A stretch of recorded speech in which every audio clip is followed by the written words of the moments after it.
Farrah. Welcome to my show, Fix Your Reflection First. I have had a wealth of life experiences, both good and bad, like everyone, and the one thing I have learned is that I am wholly responsible for the results. As I have evolved to liking the person I see in the mirror, my life has changed for the better, and that is what I help those that I coach do too. Please tune in every week as I will coach folks, listen to stories of success, and give you the tips and tools I have learned to make sure what you see is something you love and help you fix your reflection first.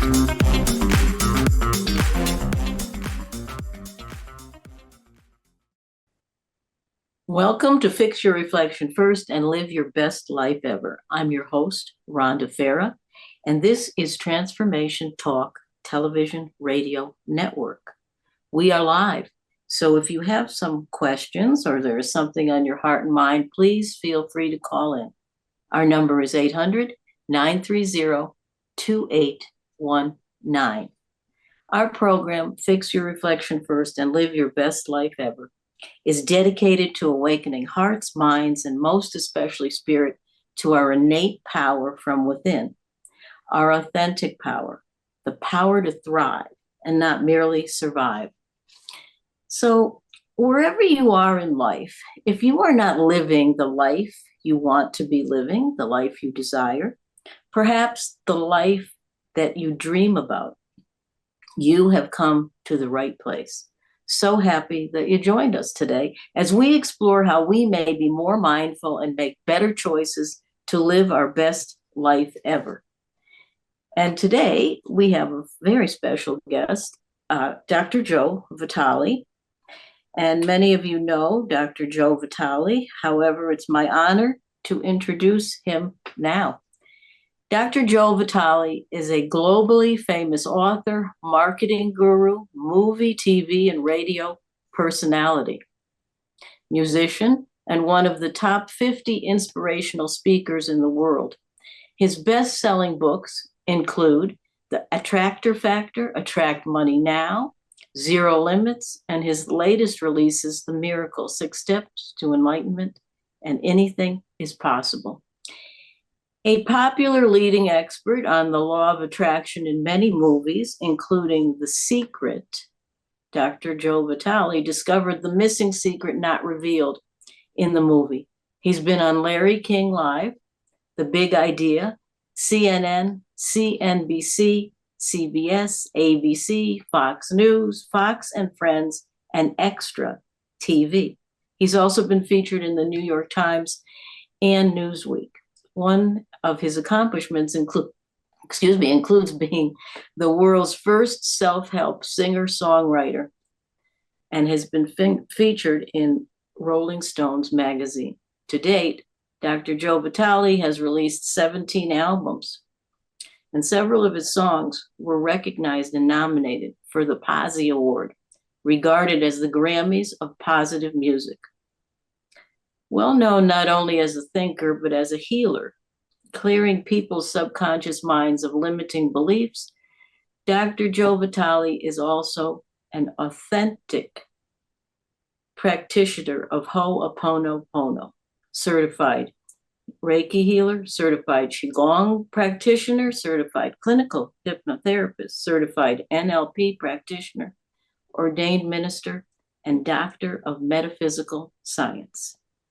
Dr. Joe Vitale is truly a seeker and a learner, once homeless, who has spent the last 4 decades learning how to master the powers that channel the pure creative energy of life without resistance. Welcome, Dr. Joe Vitale. Well, thank you, Rhonda. That's a very nice, loving, wonderful introduction. So thank you for having me here. Been looking forward to it. Great. Our pleasure. My personal pleasure as well. I'm a big fan of yours. And thank you.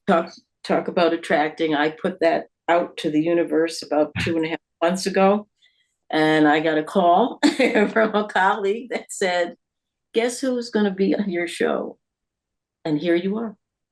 So again, how easy you ask, you put the word out there, and you receive. That's it. It's very basic, right? It seems very simple when we put it like that. Very basic, very simple, right? Right. Doesn't have to be complicated. No. I love that about, I'm a big fan of The Secret and Rhonda Byrne, Mhm. but I've always said, they're leaving out the biggest secret when it comes to manifesting what you want. Can you talk to us about that a bit? Well, I don't know if you mean the same thing that I mean when I talk about the missing secret. First of all, I love the movie The Secret. I'm very grateful that I was in it, but whether I was in it or not, I would tell the world to go watch it because it really introduced an idea, the law of attraction and the power of the mind, that Yeah, the world was ready for and they needed to hear it. I'm yes. grateful for that. But the movie left out a couple things. One is you have to take more action than what most people are willing to do. And I tell the world that you co-create your results. You don't have to do it all, but you have to do something. Yes. Much like you had said that you wanted me to be on your show, but you put the word out. You didn't just sit there and think, oh, I'd love to have Dr. Joe, but didn't do anything. Hmm. So that's one of the missing secrets is that you have to take action.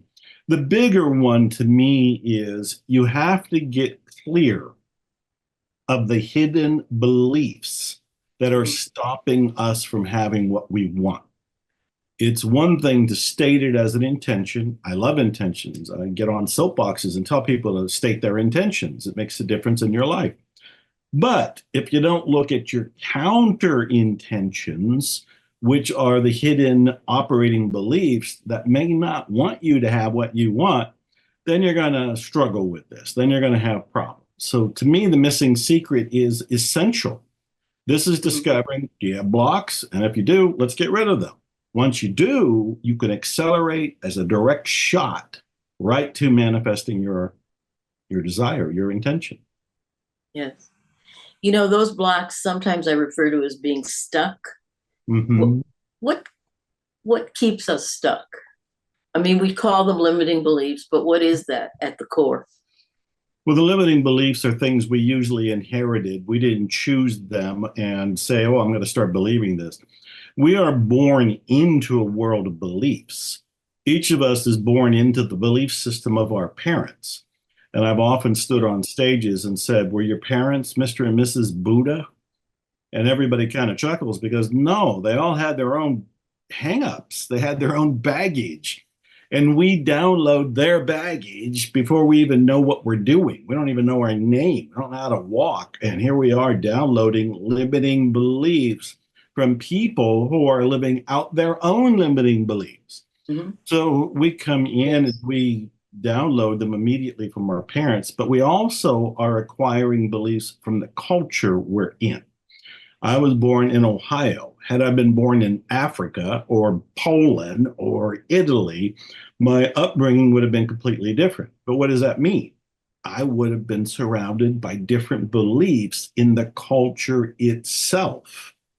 All of these beliefs, whether they're from our parents, they're from the culture, they came in with our DNA, those beliefs are the software that we're operating from. We're almost like animated robots.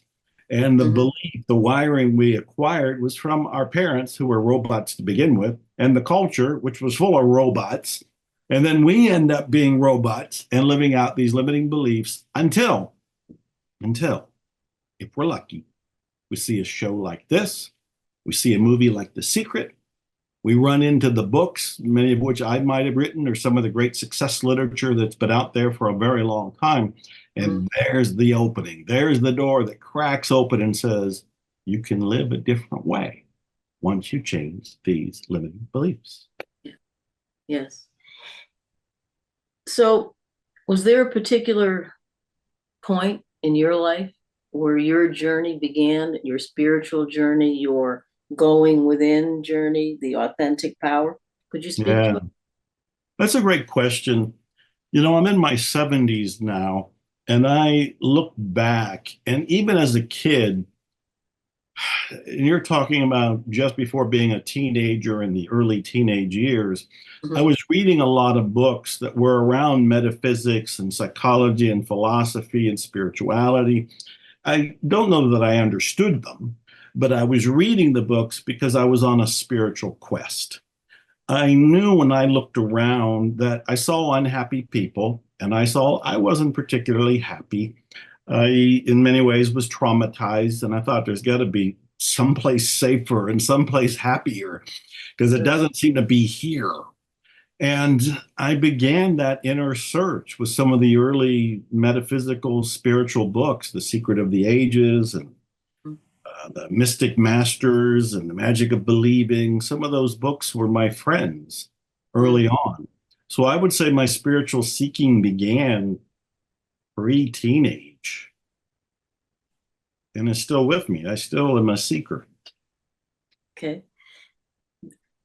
So when you decided you were seeking, how did that come to you?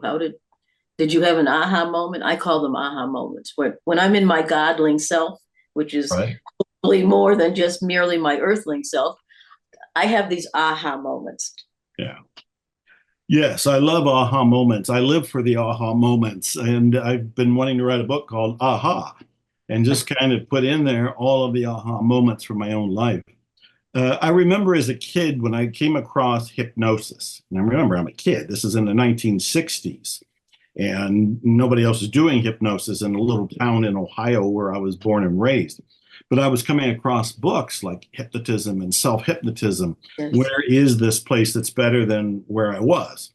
And hypnosis kind of opened the door inside my own brain that said you can have Mhm. or be anything, that you're kind of in a trance right now, but you can put yourself in a different trance and experience happiness, spirituality, abundance, possibly romance. Remember, this is puberty kind of a kid. He's looking for all of this and more.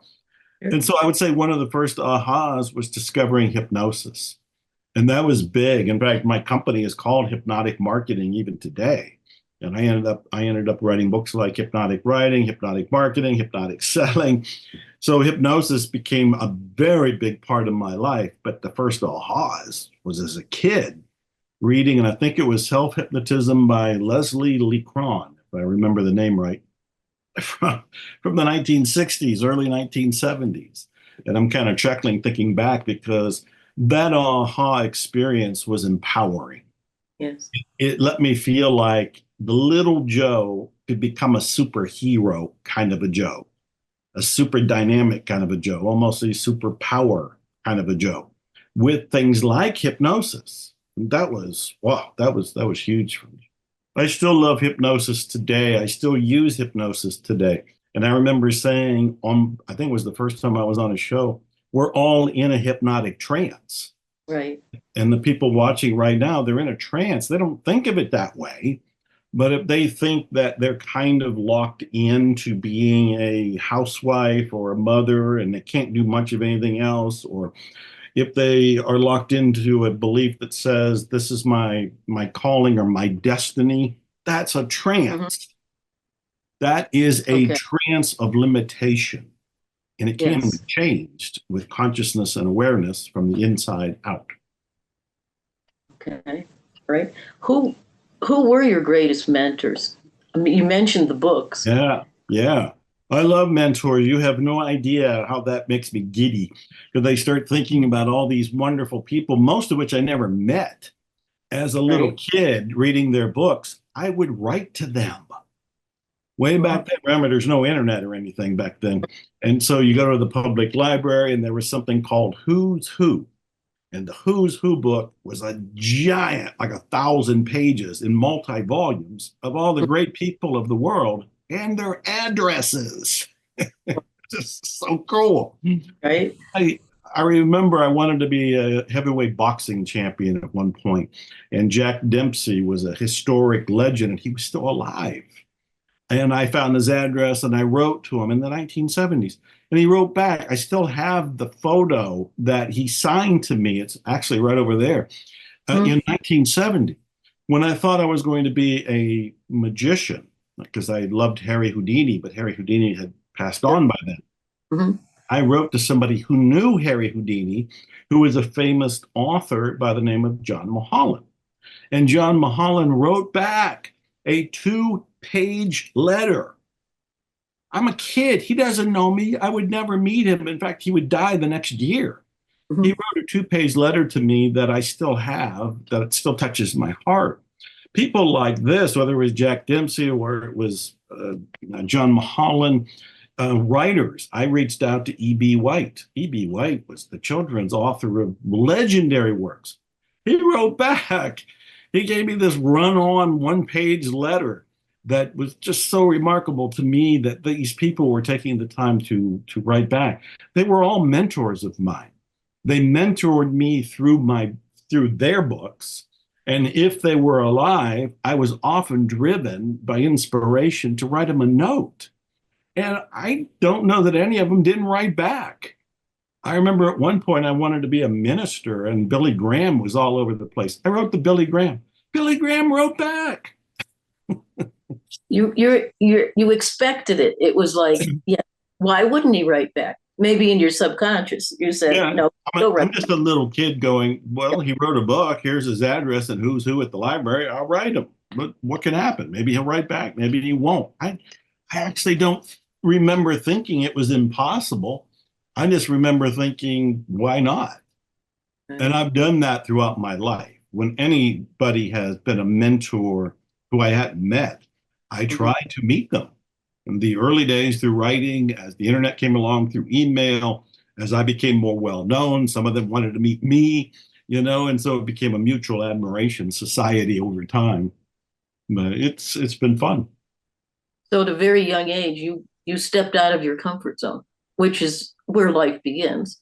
Yeah, I stepped out of my comfort zone, and as I think about it, I probably did because it was a little safe to do it by mail. It wasn't like I went and knocked on their doors, which would have been very uncomfortable. But to Mhm. put a letter in an envelope, put a stamp on it, write the address, and send it, then it's out of my hands, Right. and I just have to surrender. And if they did write back, great. If they didn't write back, kind of blow it off and go to the next person. So I think there was a certain safety. But yes, I was reaching out to the legends, to the greats, and it makes me happy that so many of them wrote back. You don't strike me as the average pre-teenager writing, reaching out the way, seeking the way you were seeking.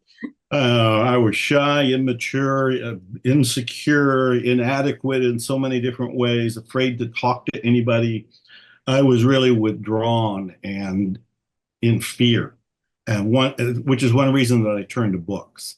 Books were safe, books were reliable, books were entertaining, books were educational. And if I ever read something and it kind of bothered me, I just shut the book, went to another book. So I found my safety in libraries, and I was fortunate to be born in a city that had one of the nicest libraries in all of the state of Ohio, if not of all of the Northeast, the Niles McKinley Library, home of William McKinley, the 25th President of the United States. They had a nice memorial, nice historic library, and a pretty well stocked library for a small town. Wonderful. Well, um, we are live on Transformation Talk Radio Network, and we are speaking with Dr. Joe Vitale. We're going to take a short break right now and return and get more of his insights and inspiration. We'll be back shortly.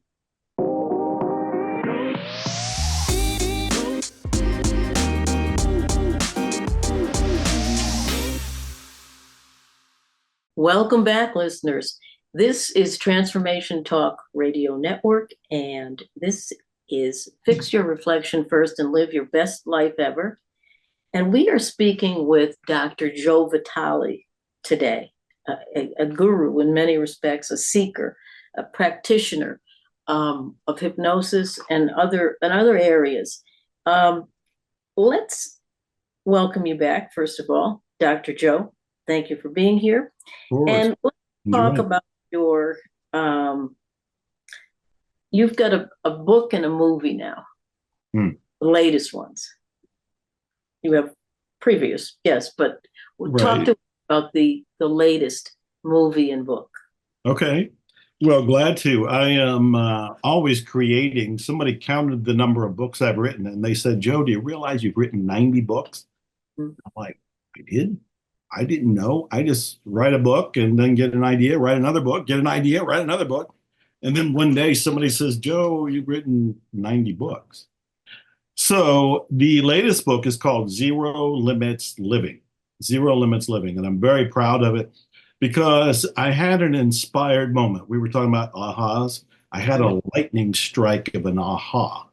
And it brought together everything I had been doing in my life, my 7 decades, because Mhm. it included the law of attraction, but went beyond it. It included something called Ho'oponopono, which you had mentioned in the intro, and we can describe it in a little bit, but it Yes. went beyond it. And I found that there were three pillars to making life work on a grand, flourishing kind of a scale. Mhm. And this all went under the title of Zero Limits Living. As you know, I wrote a book called Zero Limits, I don't know, 15 years ago at this point. And it brought that concept of Ho'oponopono, or that tool and technique of Ho'oponopono, to the world. But the new book, Zero Limits Living, goes beyond it. And in fact, you asked about my movie. My movie is called Zero Limits. I saw the power of a movie when I was in, of course, the one we've been talking about, The Secret, but I Mhm. was also in 15 or 20 other movies. They just keep cropping up, and for whatever reason, they invite me, and I end up in the movie. Well, I finally had my own, and that movie is called Zero Limits. And it's really about the latest book, Zero Limits Living, the older book, Zero Limits, about The Secret. It's about living a life that is, for a lot of people, unimaginably wonderful. Why? Because you drop the limiting beliefs, you create your life from the inside out, and you end up having this dream life, just Mhm. amazing, the zero limits living life, So not living out of fear, living not living out of fear, living not some. living out of fear. Yeah. I have a I believe there are only two emotions, fear and love. And Mm-hmm. those emotions will create your thoughts, will create your external world. So zero limits is perfect. That's Well, limits are beliefs. And so when I say zero limits, I'm really talking about zero beliefs. zero beliefs. And at first glance, somebody might say, "Oh, you have to have some beliefs." Well, I kind of feel that utilitarian beliefs, beliefs that are useful to you getting the results you want, are welcome. But the beliefs that hold you back, consciously or unconsciously, you probably want to get rid of those. Right. If you really Right. want to have more in life and experience more in life and have that gusto and that juice and the material and the spiritual, all of it, then you probably have to get rid of the limits, which are limiting beliefs. That And like scarcity, lack. Is that yes, what you? Yes. Okay. yeah, scarcity and lack. I'm certainly familiar with it, because I had been homeless. I was in poverty. I know what it's like to suffer. I know what it's like to starve. I know what it's like to struggle. I know what it's like to lay in bed at night and cry out of fear, out of desperation, out of uncertainty. But I also know now that a whole lot of that was simply limiting beliefs that were being expressed externally, Yes. that I had created it. And that when I changed those beliefs inside of myself or dropped the beliefs inside of myself, then that outer would change. I'm Mhm. the same Joe Vitale who was homeless, the same one who was in poverty, the same one who was broke, the same one who didn't have a car, the same one that took a shotgun and almost took his life out. Yet this Joe Vitale has cleaned up the brain. The Right. mind now looks out into the world, and instead of seeing lack and limitation, I see opportunity. I see choice. I see freedom. I see abundance. Same world. I'm different. But you're different. You've changed yourself. That's it. The world's not going to change, or that person, whether they're a spouse, whether they're a Yeah. sibling, a parent, a child. Yeah. They're not going to change. But once we change, watch and see what changes all around us. Which is So a great observation. I say the world is an optical illusion. The whole planet is an optical illusion. What you get is what you believe. And if Yeah. you change your belief, that outer world, which is an illusion, will just match your new belief. Mhm. It'll bring in reality, in quotation marks, to match whatever it is that you now believe. So Mhm. as long as you continue to believe in lack and limitation, the world being an optical illusion will simply mirror it. It Absolutely. will reflect what you've already got.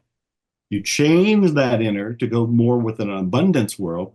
And now, stemming from the inside, the outer world, being an optical illusion, will now reflect the new beliefs, the new you in the Yes. new world that you attract. It sounds like I believe we call everything forward. I believe that. And many audiences, clients, groups, they don't. They just say, "What do you mean?" And look at all the crap in my own life. And it was like, I called that forward. Yes, I did. Yeah, We could call it all forward. Would you agree with that? 100%. And it's very hard to accept. Mm-hmm. 100% we're responsible, we're creators, and it's very difficult to accept it. I believe in time machines and I love time travel. And if I got in a time machine and time traveled back to the Joe who was homeless and said, "Hey, Joe, hey, buddy, you're the one creating this," that Joe would have punched this Joe out. Right. He wouldn't have heard it. He couldn't hear it. He was too much in the struggle, too much in the victimhood. So there is a process of awakening when we start to realize that it's our beliefs creating our reality. And when we take that on, we actually get more empowered. Mm-hmm. Instead of saying it's everybody else's fault and they're to blame, we turn in and say, it's my responsibility. What do I do? And I will quickly say that one of the reasons I was homeless, and this is another aha moment for me, was when I realized that I was admiring the destructive lifestyles of some of the greatest authors of American literature. Jack London, oh, he changed my life. I wanted to become an author because of Jack London. He wrote The Call of the Wild, White Fang, Seawolf, Martin Eden, and a bunch of other books, 50 other books. Yet he was dead by the time he was 40 and by his own hand. Ernest Hemingway, one of the greatest authors in American literature, shot himself at an elderly age with a shotgun. And part of me who admired them thought, I have to have an unhappy, dramatic, even shockingly short life in order to get people to notice my work. When I realized that was a belief, and it wasn't even a true belief, but it was one I unconsciously, we don't do these things to ourselves consciously, Right. what was going on unconsciously. And when I woke up, there was the aha and thought, wait a minute, I can admire their writing style. I don't have to copy their lifestyle. And maybe if I look around, I can find authors who are happy and healthy and well Right. adjusted and mentally clear and still prolific, still prosperous, still famous. When I looked Right. around and found those authors, my life began to change. So it really is an inside job. What we have around us, yes, we created it, and no, we don't want to hear that. But accepting that responsibility is where the empowerment begins. And exactly. And then, let's talk about that younger Joe for a second. Sure. Now, you're an older Joe. So, what advice or what, never mind advice, what would you say to younger Joe?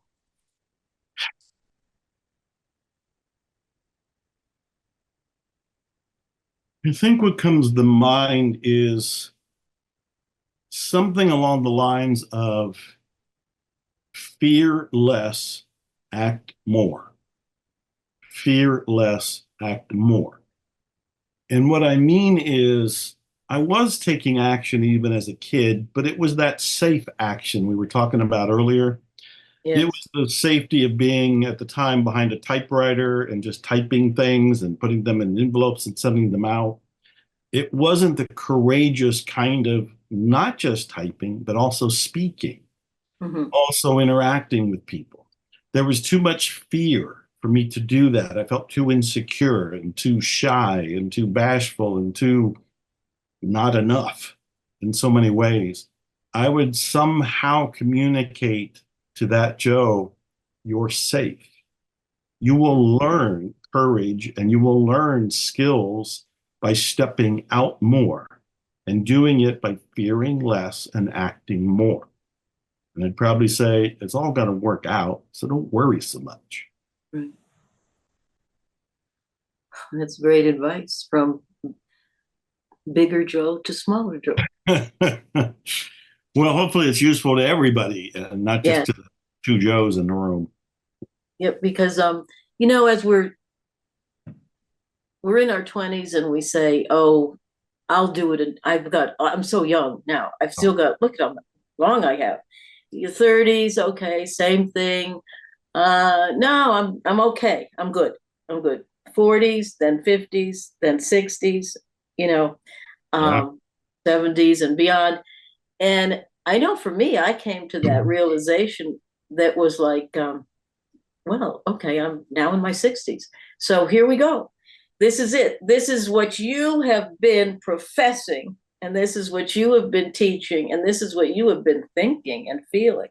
Mm. So let's go. And the minute I gave myself that permission to do that is when lots of stuff started happening in my godling ways, my Ah. soul, my spirit, my ahas. Mhm. Isn't that, there goes an aha breath right there. So that's a confirmation for me, and that's what I'm getting from you. When you get that aha, I think I'll write a movie. I think I'll write a book.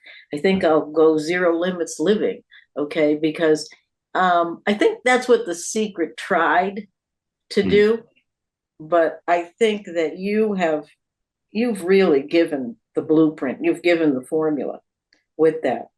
Thank you. You're welcome.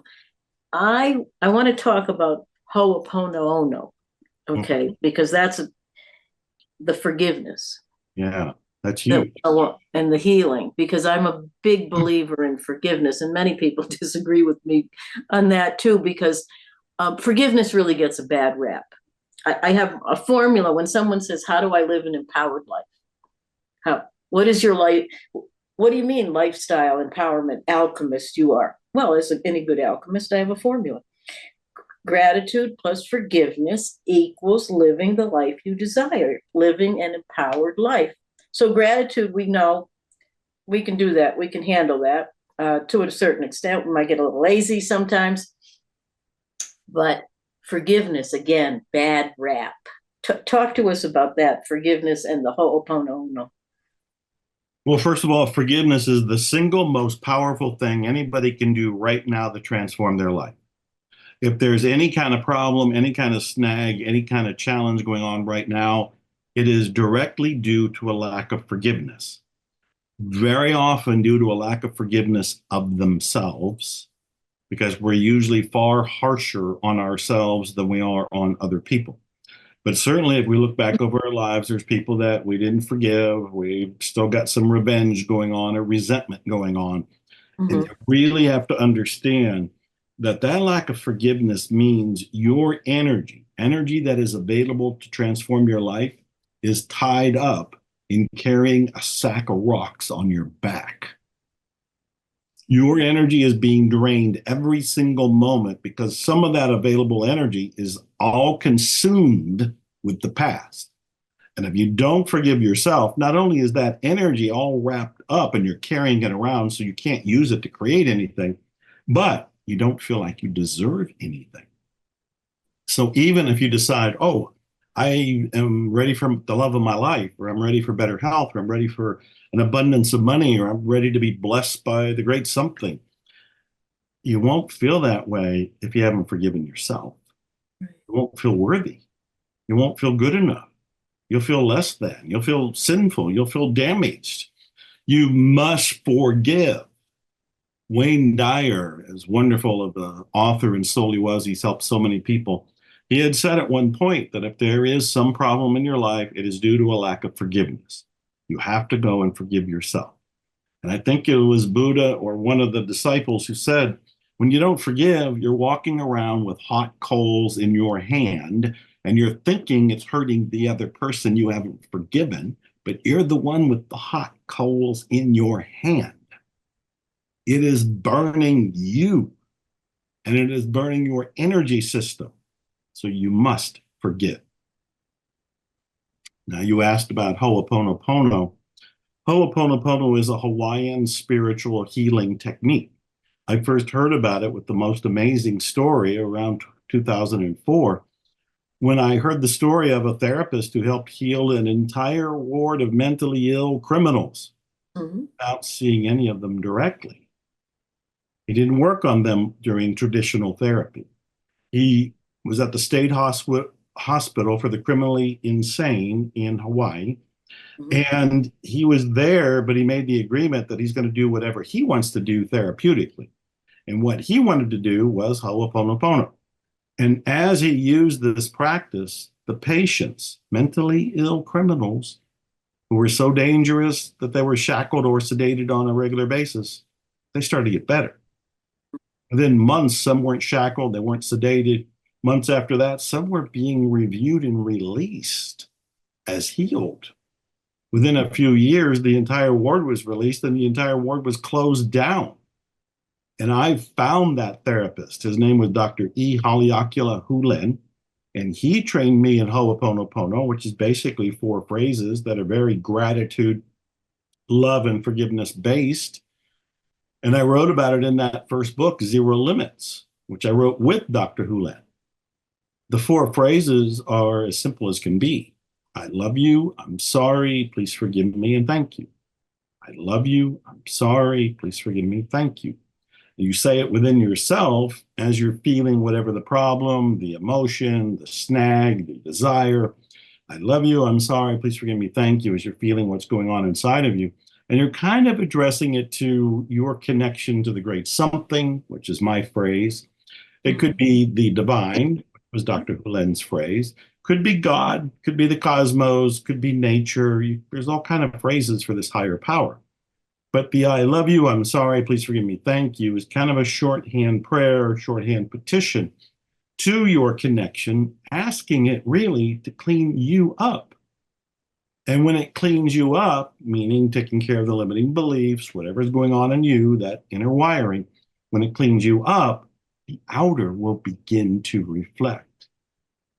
It will be a mirror changing the outer to reflect what's now new inside you. This is how Dr. Hulen helped heal an entire ward of mentally ill criminals. He worked on himself as he found inner peace, and he found forgiveness, and he found gratitude, and he found love. He wasn't trying to change the other people, but they did change. They mirrored the serenity he was expressing in himself. This is huge. I know you know this. Anybody interested they can look up on YouTube and see some videos. He and I did 3 workshops together. They can go read the first book, Zero Limits. My latest book, Zero Limits Living, also touches on it. It is a powerful, simple technique based on love, gratitude, forgiveness. Yes. Well, we're going to take another short break, and we are going to return with our special guest, Dr. Joe Vitale, and this is Transformation Talk Television Radio Network, and I'm your host, Rhonda Farrah. Come back to fix your reflection first and live your best life ever.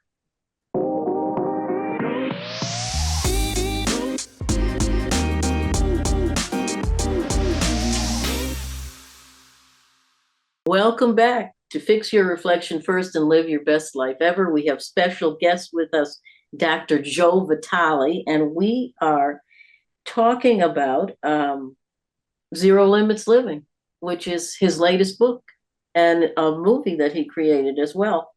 So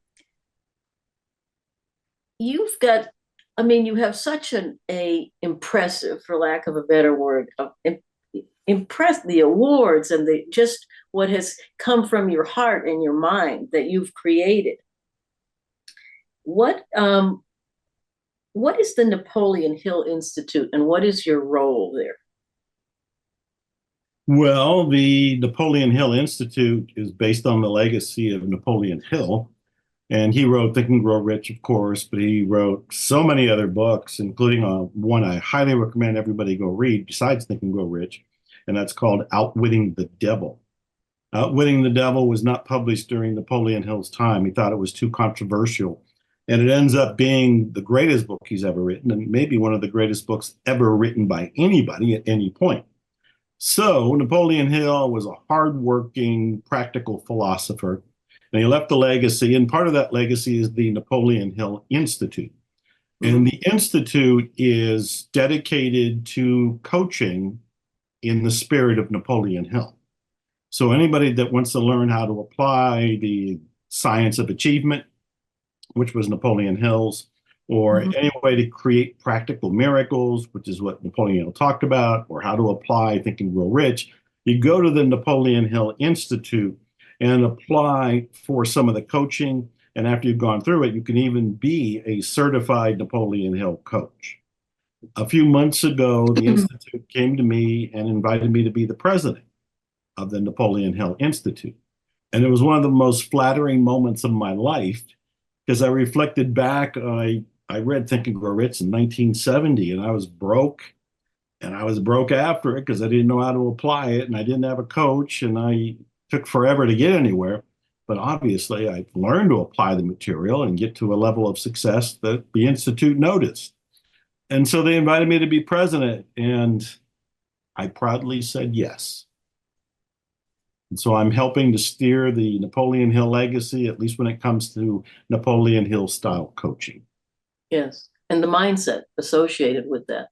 Absolutely. He was very much on mindset, but he was very much on taking action too. Action. Mhm. And the Law of Success book is a giant book. It's like 700 pages. And he's got these different laws in there. And he does talk about mindset and burning desire and masterminds and transmutation. And it just goes on and on. The man was relentless in investigating the laws that work. And so he's left a workable legacy for all of us. That's the blueprint. Yeah. Well, you have several prestigious awards. What was your most prestigious for you? What was the most meaningful award that you have received? Or several? Well, it's interesting. The way you put the question is going to lead me to answer different than what you might expect. So I'll say, first of all, a few years ago, the Los Angeles Tribune gave me the Lifetime Achievement Award. And that alone was incredible. It was based on one of my books, The Seven Lost Secrets of Success. I Mhm. wrote that in the 90s. And that was before the internet was just coming along, and I was just kind of crawling out of poverty. And it was one of my first successes in a moderate way. But the Los Angeles Tribune was awarding me this Lifetime Achievement Award, partly on that book and that research that I was doing. And then this past year in 2024, I received, and this is still boggles my mind. I don't know how to process this. The Lifetime Achievement Award from the U.S. President. It's the U.S. President Lifetime Achievement Award from the Oval Office, and it's a medal. The medal's actually behind me up there, hanging up, and a ceremony and a ribbon and paperwork from the president. Oh, I mean, it's just amazing.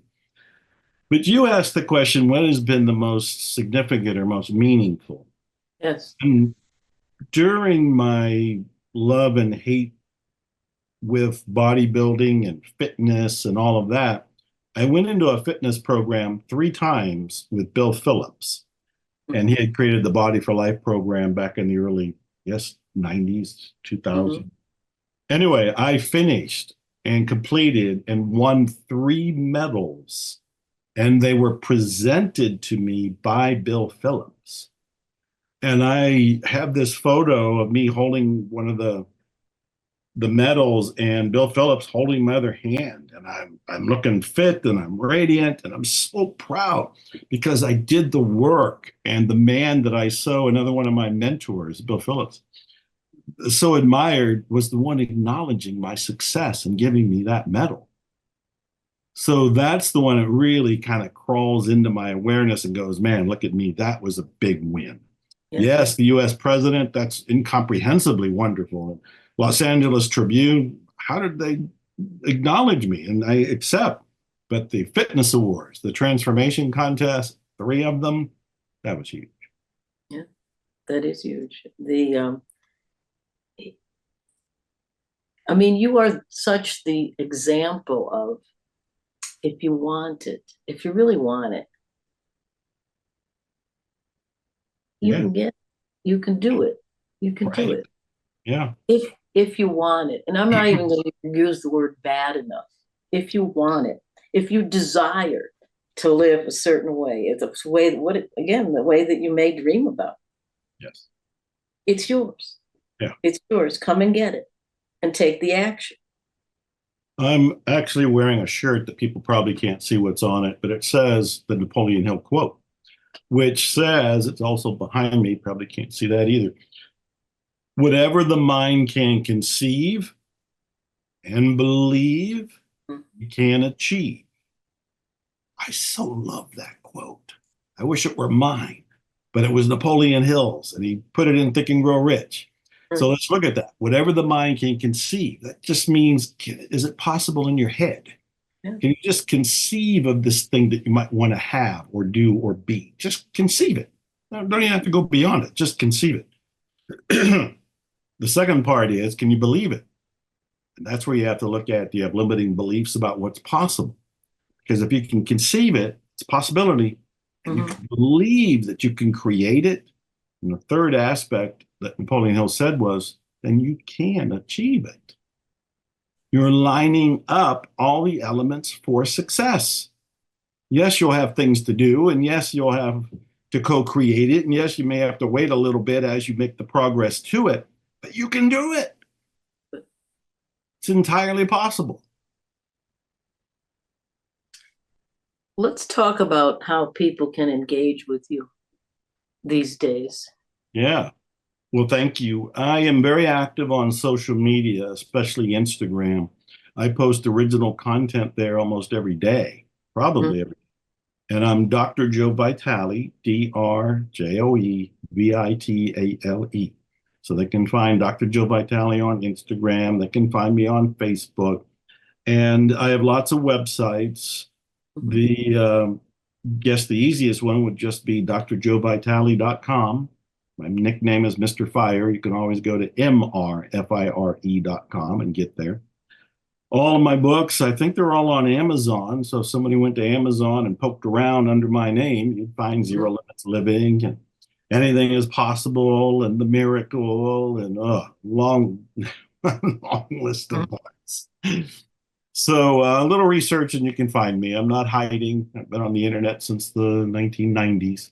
Okay. And we have in our description, we have everything in there. Oh, Everything mentioned wonderful. and more is in there too. Um, but I asked you that question, engage with you. It's like, when you were writing these letters to Yeah, people, yeah, you were engaging. I mean, you took inspired action and said, no, yeah, I'm going to write to them. yes, So if, what is the adage? If where there's a will, there's a way. yeah. That's one of many variations of it. Yeah. And I do have a coaching program, Miracles Coaching. People can go to miraclescoaching.com Mhm. and they can see all about it and me and what I offer, but miracles, plural, coaching.com. And they can learn there too. Okay. All right. Um, what would you like to leave our listeners and viewers with today? Hope, hope, whatever it is that you're going for, you can have it. Hmm. And wherever you are right now, it's temporary reality. It's Yeah. temporary. Life's going to change it anyway. But if you take control and you work on the inside of you, the outside will mirror it. The reflection will be different and it will begin to change your future moments. So I'd say be grateful for what you have, forgive for anything or anybody, including yourself, from the past, and focus on where you want to go. Take action to go in that direction. And as I always say, expect miracles. Yes. Expect miracles. Well, let's leave with a miracle. Before I end this show, can you give us a miracle? I'm going to ask a personal question. How about a miracle? Well, I got all kinds of them that I can talk about.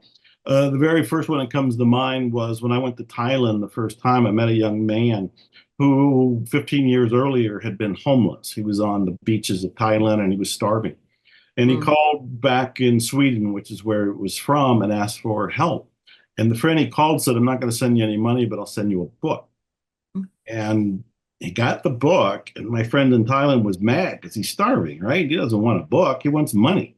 Right. And the book was The Secret, based on the movie. So my friend gets the book, The Secret, he reads it, and he goes, this is garbage, this is BS, this is bogus. Then he says, I'm going to prove this doesn't work. I'm going to prove it doesn't work. Love that setup. So he starts to go through the book, and he decides to visualize a cup of coffee. Somebody buys him a cup of coffee. I think that's too small. That's a coincidence. Then he says, let me try lunch. Somebody gives him lunch. Then he thinks, okay, let me try something bigger. Long story short, he keeps working the principles in The Secret. And the reason that I was in Thailand is that he paid a lot of money to bring me there because he wanted to say thank you. He said he used my principles, he used what was in The Secret, and he was standing in front of me, 35 years old, a billionaire. Billionaire. Homeless to billionaire. In fact, I helped him write his book. You can find it on Amazon. Homeless to Billionaire by Andres Pira and Dr. Joe Vitale. It's one of my favorite miracles to talk about because he was homeless, he had no hope, he was skeptical, and he even said The Secret and all that stuff was bogus. It doesn't work. Yet he tried anyway. Became a billionaire. I love it. I love it. What a great miracle. Yes. Well, Dr. Joe Vitale, it's been a pleasure having you. And as we end today's show, understand that whatever struggle, whatever challenge, whatever life changes you may be facing, we all have them, and we all have the opportunity, if we choose, to let them all serve us, the not so good as well as the good. Let it serve you rather than anything else.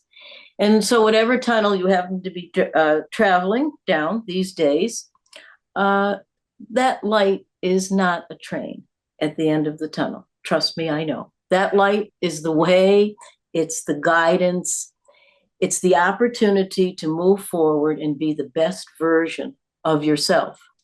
So thank you, listeners, viewers, for joining us today. Thank you, Dr. Joe Vitale. It's been a pleasure. I'm Rhonda Farrah. You have been listening to Transformation Talk Television Radio Network. So until next time, have a beautiful day, every day, and treat life as if it were ice cream. Enjoy it before it melts. Ooh, that's good. I'm Rhonda Farrah, and you have been listening to Fix Your Reflection First. Tune into Transformation Talk Radio every first and third Monday at 3 p.m. Pacific Time for success stories of folks I have coached. I will be sharing more of my tips and tools that you can use to love the person you see in the mirror and how to fix your reflection first. Live your best life ever by choosing to be bold and courageous, even if it means getting out of your comfort zone. To connect with me, visit helpmerhondanow.com.